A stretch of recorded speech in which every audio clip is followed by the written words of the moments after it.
Welcome to Solve by Swati. In this lecture, we will discuss the gluconeogenesis pathway of the metabolism.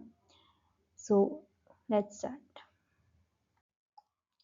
यहाँ पर हम देखते हैं कि ग्लूकोनियोजेनेसिस की प्रोसेस क्या होती है।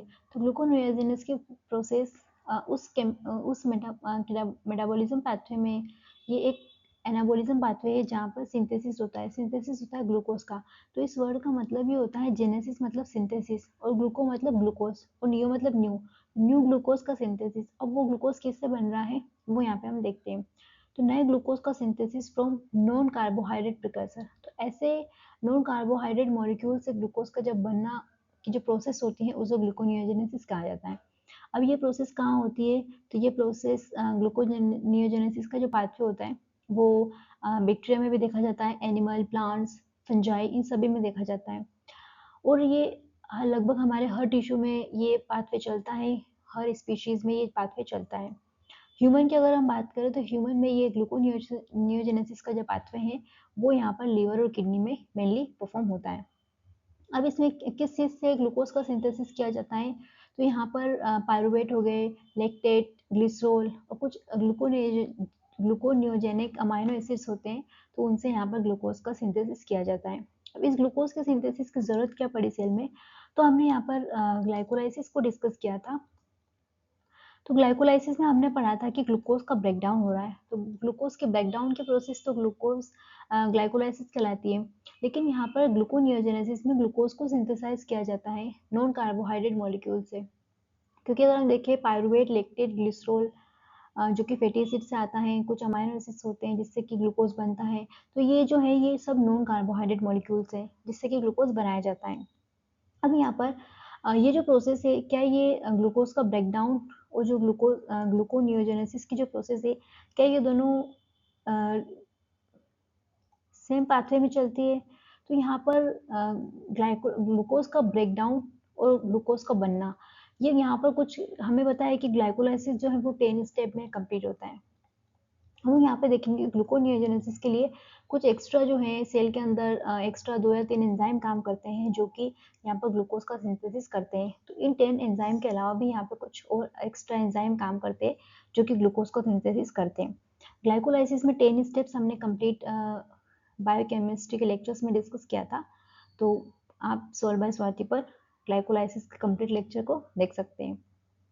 तो अब हम यहाँ पर नए ग्लूकोज के बनने की जो प्रोसेस है ग्लूकोनियोजेनेसिस उसको हमने देख लिया कि वो कहाँ पर परफॉर्म की जाती है, किन ऑर्गेनिजम्स में होती है और ह्यूमन में मेनली लीवर और किडनी में ये ग्लूकोनियोजेनेसिस का प्रोसेस चलता है। अब इसकी ज़रूरत क्या है? नए ग्लूकोज को बनाने की ज़रूरत क्या है?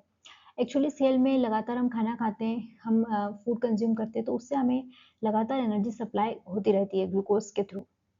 लेकिन सेल में क्या होता है कि जो भी हमारे मेनली ब्रेन वगैरह हो गए, हार्ट, मसल्स इन्हें बहुत ज़्यादा अमाउंट में ग्लूकोज की ज़रूरत होती है क्योंकि बहुत ज़्यादा यहाँ पे एनर्जी का प्रोडक्शन करना पड़ता है। ब्रेन लगातार हमारा एनर्जी ग्लूकोज कंज्यूम करता है, मसल्स हर सेल को यहाँ पे डिमांड होती है।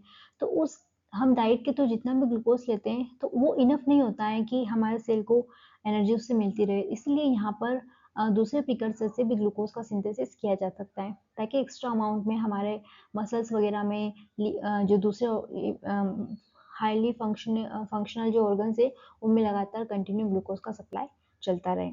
तो अब हम यहाँ पे थोड़ा सा ग्लूकोनियोजेनेसिस के प्रोसेस को डिस्कस करते हैं।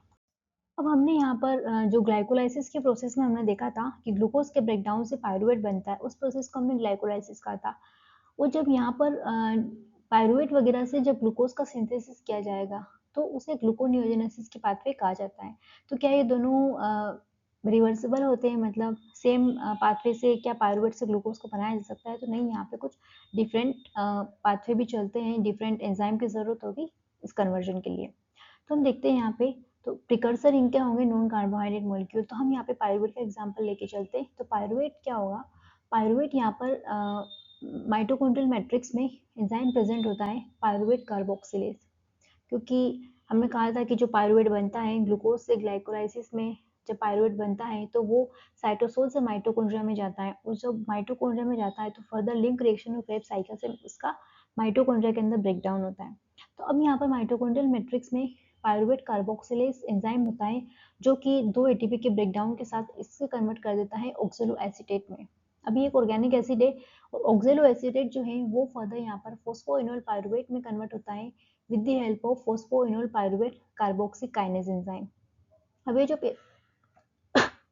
पेप्सी के एंजाइम है ये सेल के साइटोसोल में प्रेजेंट होता है और ये दो जीटीपी का यहाँ पे एनर्जी कंजम्पशन करता है और एनर्जी के ब्रेकडाउन से यहाँ पे इस रिएक्शन को परफॉर्म करता है। अब जो यहाँ पर ये फोस्फोइनोल पायरुवेट है ये यहाँ पर ग्लाइकोलाइसिस का इंटरमीडिएट है। हमने पढ़ा था पायरुवेट से ऊपर जो होता है वो फास्फोइनोल पायरुवेट होता है।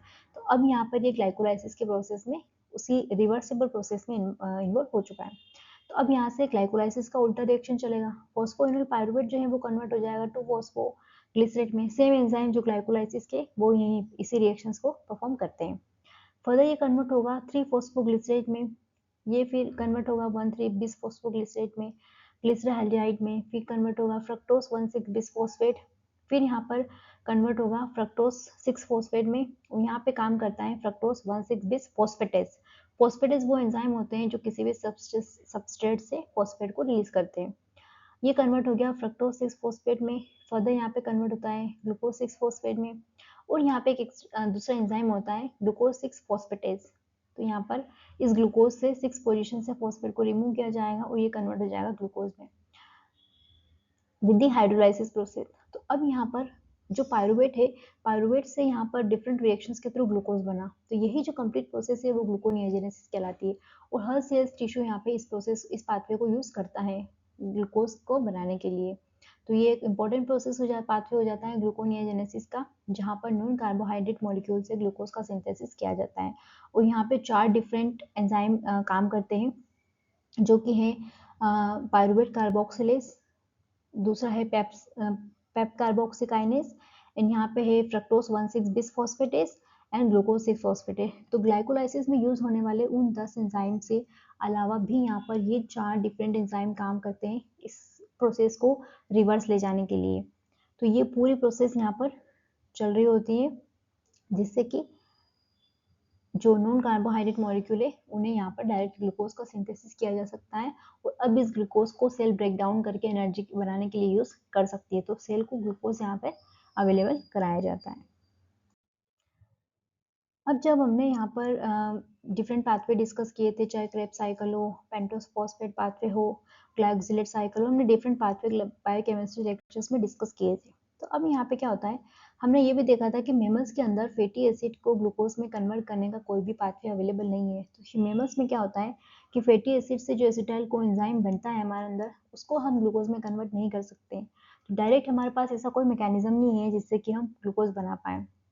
हमारे अंदर हमने अमाइनो एसिड्स के बायोकेमिस्ट्री में हमने अमाइनो एसिड्स को डिस्कस किया था। वहाँ पर हमने देखा था कि बहुत सारे अमाइनो एसिड्स ग्लूकोजेनिक नेचर के होते हैं, मतलब उनके ब्रेकडाउन से यहाँ पर ग्लूकोज बनता है। तो कुछ वो जो अमाइनो एसिड्स होंगे ग्लूकोजेनिक अमाइनो एसिड्स, उनको ब्रेक डाउन करके भी यहाँ पर ग्लूकोज बनाया जाता है। तो इन्हीं प्रोसेस से यहाँ पर ग्लूकोनियोजेनेसिस से पाथवे से different different non carbohydrate precursor molecule से ग्लूकोज को सिंथेसाइज किया जाएगा और अब इस ग्लूकोज को यहाँ पे सेल क्या करेगी, एनर्जी बनाने में यूज करेगी, क्योंकि और हर ऑर्गन्स को यहाँ पर एनर्जी की सप्लाई की ज़रूरत होती है। तो जब भी सेल में ग्लूकोज का डिफिशियंसी होता है, प्रॉपर सेल को जितना ग्लूकोज चाहिए होता है उतना अगर अवेलेबल नहीं है, तो सेल दूसरे मैकेनिज्म पाथवेज यूज करती है, ग्लूकोनियोजेनेसिस वगैरह, जिससे कि वो लगातार अपने ग्लूकोज सप्लाई को मेंटेन रखें। तो यहाँ पर हमने ग्लूकोनियोजेनेसिस को डिस्कस किया और बायोकेमिस्ट्री के different lecture series already solve by Swati पर अवेलेबल है। तो आप उन लेक्चर्स को देख सकते हैं जिससे कि आपके बायोकेमिस्ट्री के कॉन्सेप्ट यहाँ पर क्लियर हो। जो पाथवेज हैं वो कैसे इंटरकनेक्टेड है और हर पाथवे का क्या सिग्निफिकेंस है वो यहाँ पे हमें क्लियरली समझ आ जाएगा। So thank you for watching this video and subscribe solve by Swati for more content. Thank you.